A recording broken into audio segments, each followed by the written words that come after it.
and completed communications tests in the recovery zone, bringing Rocket Lab a step closer to catching a rocket in the sky, bringing it back to the production complex for a glow-up, and then launching it to space again. And with the success of the mission and those recovery operations, we've proven small launch vehicles can be reusable. And as one of only 2 launch companies repeatedly recovering orbital class boosters from space, we're now moving to the final step in our plan to launch, catch and repeat by using a helicopter to capture Electron's booster by its parachute, to keep it dry and bring it back to our factory. So with some final modifications to Electron you can see there, and our recovery operations on track, we're looking forward to that very first helicopter capture taking place during a mission scheduled to launch in the first half of next year. We are coming up, though, to the go, no-go poll to determine whether to proceed with the final minutes in the countdown today, which will be run by our launch director, Joseph Carpico, from Rocket Lab Range Control in Mahia. Each of our operators will now check in from their stations to confirm their systems are operating as they should. Let's listen into the roll call.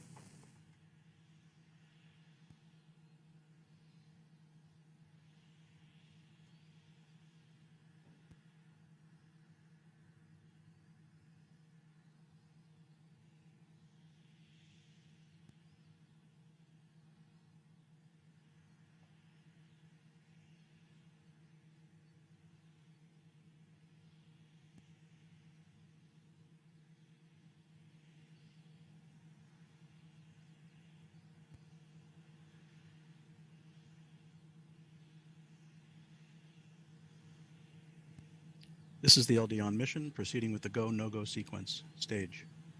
Stages go. Avionics. Avionics is go. GNC. GNC is go. Beacon. Beacon is go. T1. T1 is go. GC. GC is go. PLS. PLS is go. RSO. RSO is go. MET. MET is go.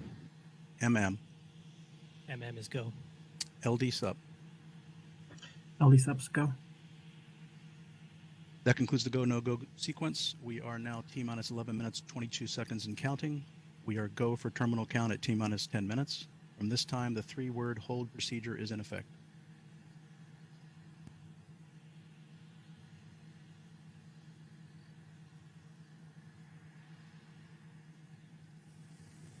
And with that, we'll be proceeding with the rest of today's countdown and moving forward to liftoff.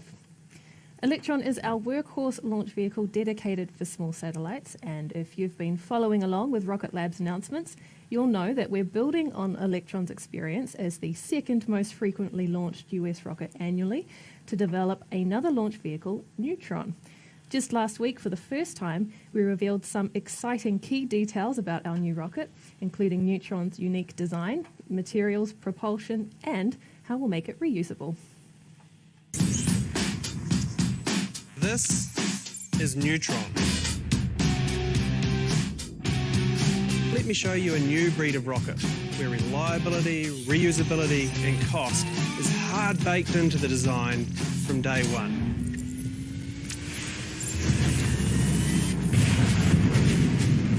So what does a 2050 rocket look like?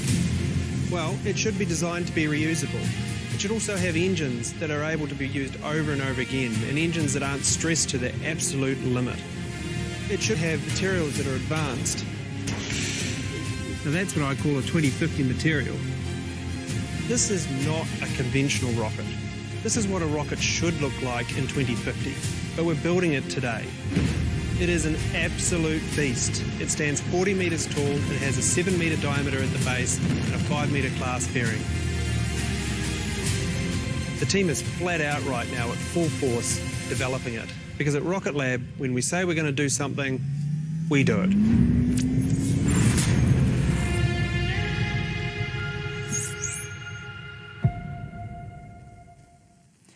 There are a few more details about Neutron that we're keeping up our sleeves for now, including where Neutron and its Archimedes engines will be built and launched from. But if our new rocket excites you and you're interested in joining the team to design, build and test it, we have several jobs in the Neutron program open now. To find out about these roles and to watch the full Neutron reveal video, head to our website for more.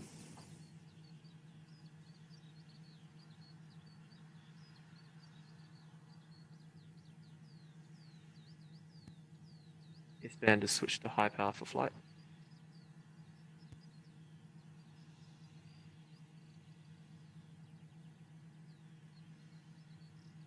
Stage LD on mission. LD stage. Yes, sir. Please proceed with sequence 56 stage terminal checks. Commencing stage terminal checks.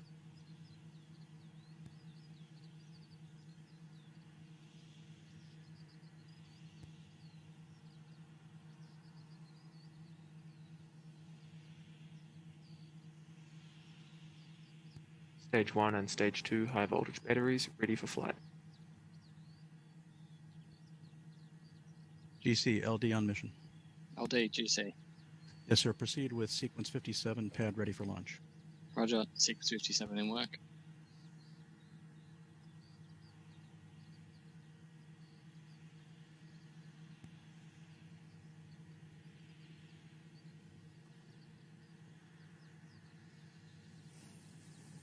With the liftoff coming up in a few minutes' time, let's take a closer look at Electron on the pad.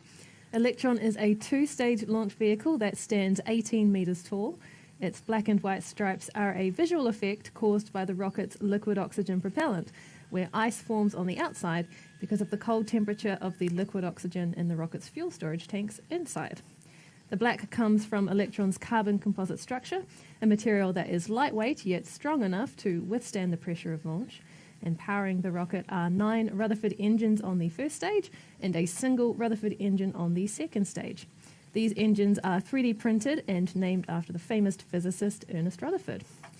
We have an 11th engine on Electron also, called the Curie Engine, after chemist and physicist Marie Curie. This propulsion system is housed within Electron's third stage, or kick stage, which we use as a orbital transfer vehicle to deploy the mission's payloads to their exact destination in space. The kick stage is carrying today's 2 BlackSky satellites to a 430-kilometre circular orbit after Electron lifts off the pad at Launch Complex 1 today. Now, while we're mostly known for being the transportation to space for satellites and spacecraft, these days we also take care of the on-orbit end of the space business too. Here's more about how we're building out our Space Systems division to become a one-stop shop for satellite missions. Rocket Lab was founded to open access to space, starting with launch. Electron unlocked orbit for small satellites, providing them with a dedicated ride since 2018. More than 100 small satellite deployments later, and we're turning our attention to larger launch with Neutron, a next-generation rocket designed to launch the small satellite constellations of the future, enable deep space missions, and support human spaceflight. But launch is only one part of truly democratizing space access. To make it faster, easier, and more affordable to do incredible things in orbit, we're delivering an end-to-end mission solution that spans spacecraft design and manufacture, satellite subsystems, flight software, ground operations, and launch. To enable this, we've recently welcomed some new companies to the Rocket Lab family. Last year, we joined forces with the Sinclair Interplanetary team in Toronto, Canada, enabling us to supply our customers with best-in-class, flight-proven reaction wheels and star trackers.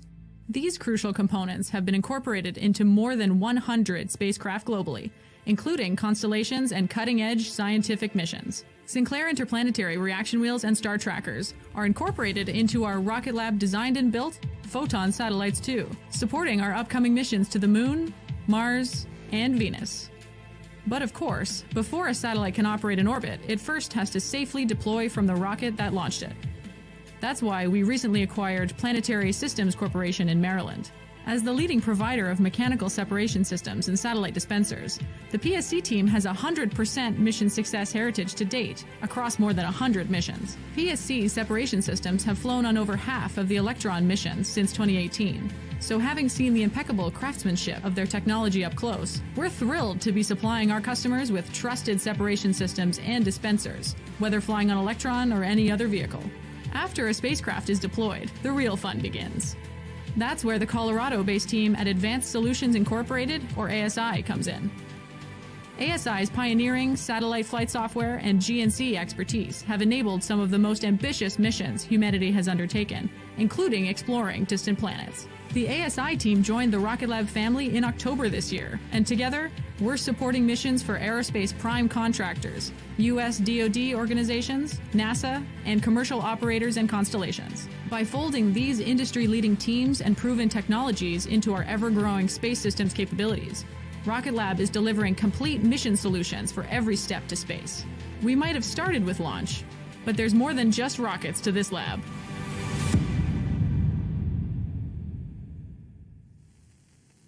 A very warm welcome to ASI, PSC, and Sinclair Interplanetary. We are incredibly grateful to have you as part of the Rocket Lab family. We're coming up to just over 3 minutes now away from launch. Electron remains in good health, as well as the BlackSky satellites inside the fairing. The weather remains green, and the path to orbit looks clear from Launch Complex 1 at T0. Soon we'll hear the call that LOX loading is complete on Electron, telling us that the rocket is fully fueled for launch. Electron's internal flight computers by then will have taken over the countdown to run the vehicle autonomously, with our launch director counting down the clock at T-minus 10 seconds. We're going to hand over now to Mission Control for the countdown to launch. Yes, sir. Please confirm your go for launch. LD Shadows go.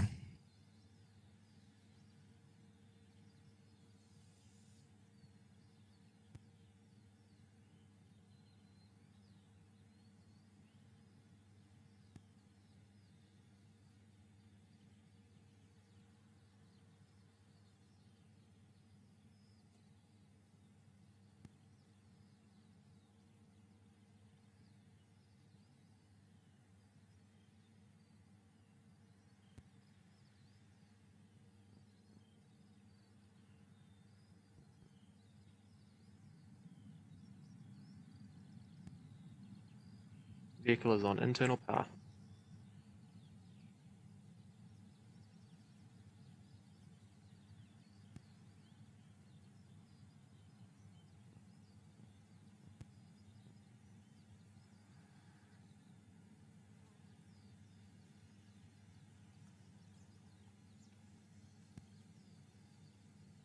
LOX load is complete. System is in recirculation.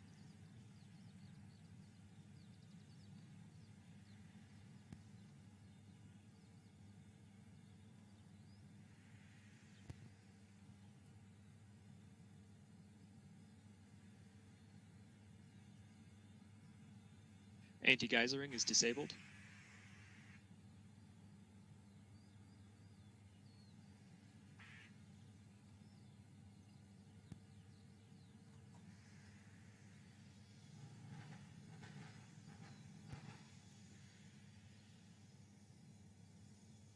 Tanks are pressed for flight.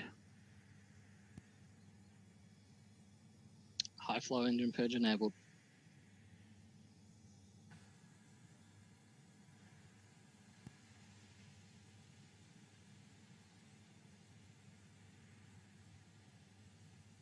Deluge activated.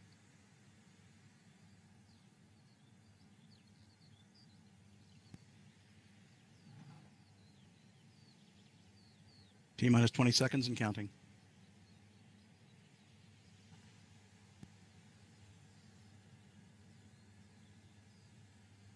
10, 9, 8, 7, 6, 5, 4, 3, 2.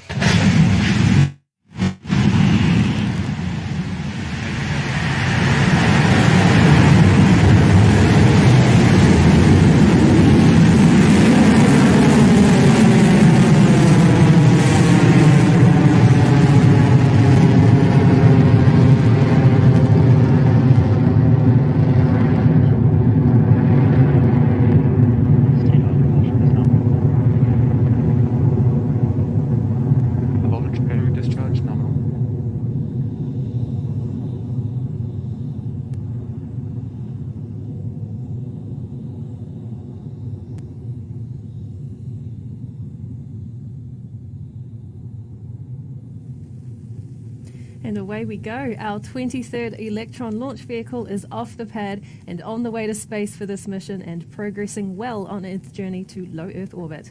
We've got a great daytime view from the rocket's onboard cameras as it approaches the point in its journey when it experiences the most amount of stress, otherwise called maximum aerodynamic pressure, or max Q.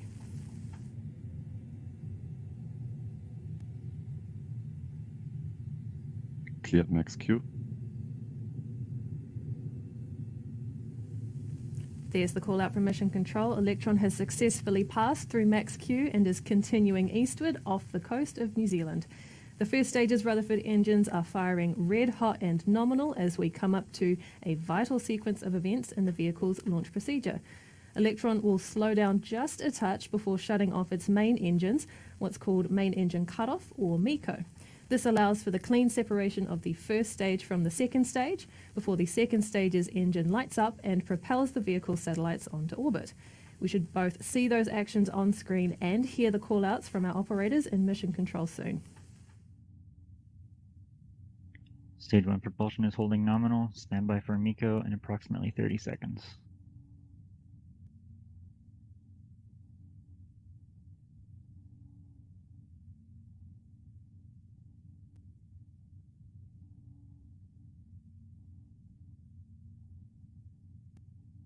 "15 seconds to MECO.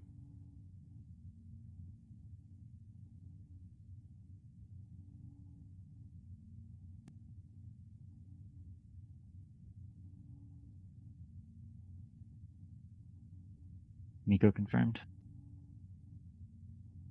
Stage separation successful. Stage 2 ignition.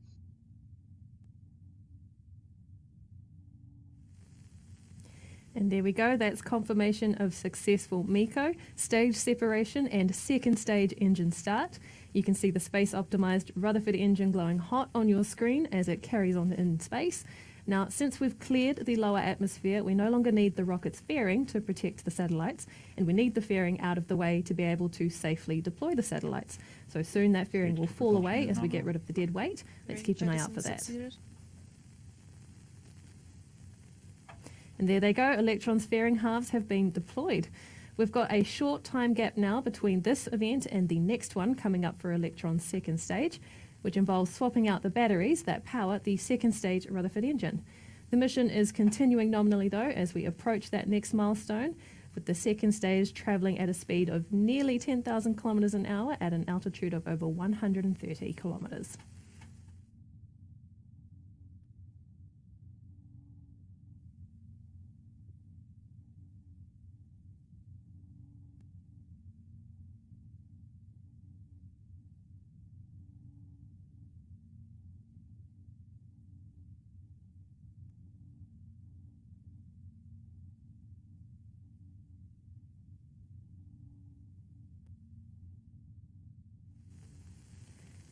If you're just joining us, we have had a great start to today's mission so far.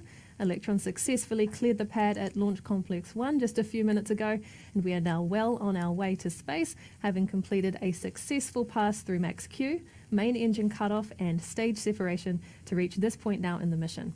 Electron's second stage, with the BlackSky satellites on board, is headed to a circular low Earth orbit 430 kilometres above Earth, where they'll join the rest of BlackSky's constellation of Earth-observing smallsats, 2 of which we deployed on our last mission just 21 days ago.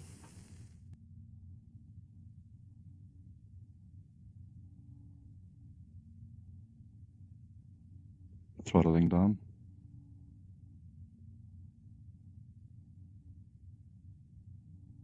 Stage 2 propulsion holding nominal.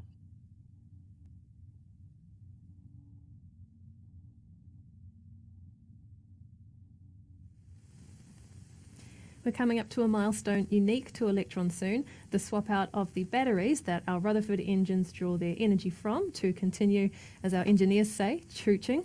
The vehicle has run through the set of batteries we started with at liftoff, and so now the second stage of the vehicle needs to swap over to a fresh one to keep things going. We call this move the battery hot swap. You should hear that call come from Mission Control shortly, but keep an eye on your screen too, as often you can catch a glimpse of them falling away.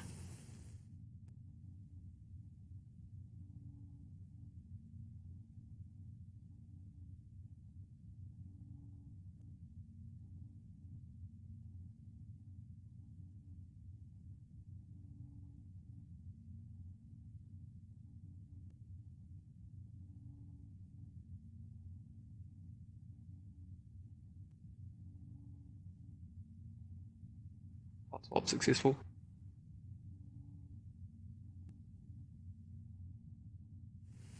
And so there they go, and that was the call for a successful battery hot swap.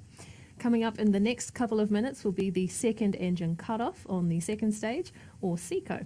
This manoeuvre follows pretty much the same procedure as main engine cutoff, where the Rutherford engine on the second stage will shut off ahead of final separation of the vehicle between the second stage and our kick stage. There will be a bit of a gap between that final separation and payload deployment, as this stage separation places the kick stage in an elliptical orbit of Earth first. I'll explain what happens after that point once we receive confirmation from Mission Control first of SECO and stage separation.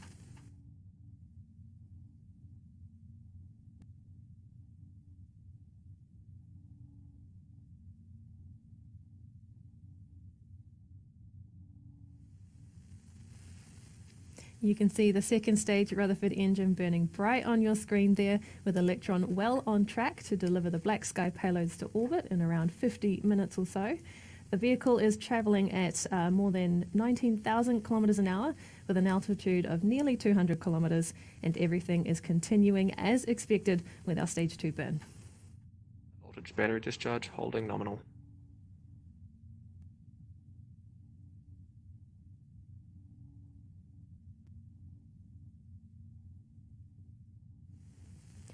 A quick reminder for those who are just joining us, while our last launch was a recovery mission furthering our development of a reusable launcher, this mission is not, but we will be attempting our first aerial capture of Electron in 2022, and we can't wait to bring you more information as we get closer to that mission. Meanwhile, Electron's vacuum-optimized Rutherford engine is putting in the work ahead of kick stage separation in about a minute and a half.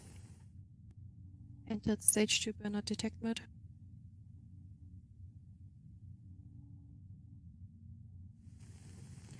A check-in on the telemetry in the top right of your screen, and you'll see Electron is continuing on its way to orbit, travelling at a speed of nearly 25,000 kilometres an hour and an altitude of over 190. Now, as I mentioned before, coming up next is second engine cutoff, or SECO, which will see the engine on Electron's second stage power down ahead of kick stage separation scheduled a few seconds after. SECO confirmed.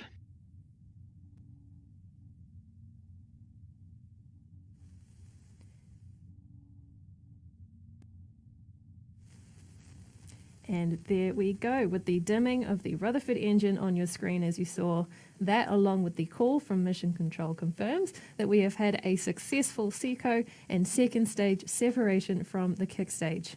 Today's satellites are headed to a circular orbit, so while the kick stage is on that elliptical first pass, it ignites its Curie engine to course correct and set it on its correct trajectory for payload deployment. That's set to take place in the next 45 minutes or so. Now, while unfortunately we won't have live video of payload deployment on this mission, I'll be coming back to you on this webcast with an animated simulation of the end of the mission and to listen out to those final few calls from Mission Control. We'll take a bit of a break now and leave you with the tracking data of where the kick stage is over Earth. If you've got a telescope handy and the kick stage is over your part of the world, see if you can spot it in the night sky. I'll see you back here soon.